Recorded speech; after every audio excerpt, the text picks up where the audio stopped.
میری آج کی اس جمعۃ المبارک کی بابرکت ساعتوں میں گفتگو کا موضوع ہے آمد رمضان المبارک۔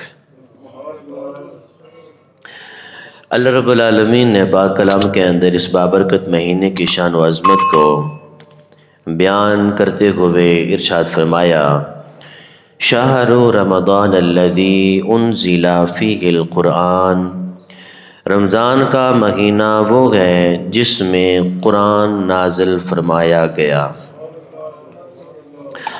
سارے مہینے ہی بڑے مبارک ہیں، لیکن رمضان المبارک کا مہینہ وہ بابرکت مہینہ ہے جس مہینے کا ذکر اللہ رب العالمین نے اس ماہ صیام کا نام لے کر کیا۔ رمضان المبارک کا مہینہ اپنی برکتوں اور اپنی نورانیت کو لے کر انشاءاللہ ان قریب ہمارے درمیان پہنچنے والا ہے۔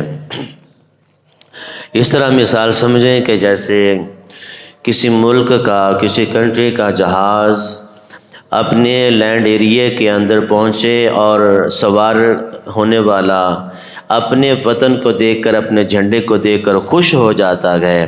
رمضان مبارک بھی اسی دہلیز پر آ پہنچا جس طرح جہاز جو ہے وہ لینڈ کر رہا ہوتا ہے، اتر رہا ہوتا ہے ایئرپورٹ پر، مسلمانوں کے قریب بھی رمضان مبارک ایسے ہی آن پہنچا گئے۔ بس تھوڑی ہی دیر ہے کہ رمضان المبارک کی برکتوں کو انشاءاللہ ہم سمیٹنا شروع کر دیں گے۔ یہ وہ بابرکت مہینہ ہے جس کے آنے کی خوشی ہر مومن کے دل کے اندر اجاگر ہو جاتی ہے۔ یہ وہ بابرکت مہینہ ہے جو بیماروں کو شفا عطا کرتا ہے۔ یہ وہ بابرکت مہینہ ہے جو دلوں کی میل کو ختم کر دیتا ہے۔ یہ وہ بابرکت مہینہ ہے جو اللہ کے حضور مسلمانوں کو جھکنے پر مجبور کر دیتا ہے۔ یہ وہ بابرکت مہینہ ہے جس مہینے کے اندر اللہ رب العالمین اپنے بندوں کو یہ توفیق عطا فرماتا ہے کہ وہ اللہ کی راہ میں خرچ کرتے ہیں۔ یہ وہ بابرکت مہینہ ہے کہ جس مہینے کے اندر اللہ رب العالمین کی رحمتیں چھما چھم برستی ہیں اور اللہ کے نام لیوا، اللہ کے بندے، اللہ کے حضور جھکنے والے ان برسنے والی نعمتوں کو سمیٹ لیتے ہیں، اپنی جھولیوں کے اندر ان کو اکٹھا کر لیتے ہیں۔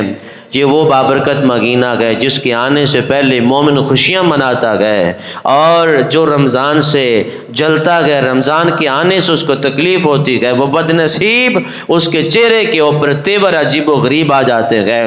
اور مومن حقیقی ہے ہی وہی جو رمضان کی آنے میں حقیقی خوشیوں کا حامل بن کے بیٹھ جائے کہ وہ بابرکت مہینہ آ رہا ہے جس مہینے کو میرے مالک نے مہمان فرمایا کہ اگر دنیاوی مہمان ہمارے پاس آئے تو ہم اس کے آنے سے پہلے بڑی دیر پہلے تیاریاں شروع کر دیتے ہیں۔ میں نے کہا جب دنیاوی مہمان کے آنے سے پہلے تیاری تم مسلمان لوگ، دنیا دار لوگ کرتے ہو، اس مہینے کو تو پھر میرے مالک نے اپنی طرف سے آنے والا مہمان قرار دیا ہے۔ دنیا دار مہمان کی جب اتنی قدر کرتے ہیں، جب رب کی طرف سے مہمان آئے تو دنیا دار مہمان کی بنسبت اس سے بھی زیادہ اس اللہ کے مہمان کی قدر کرنی چاہیے، اس اللہ کے مہمان کی قدر کرنی چاہیے۔ لیکن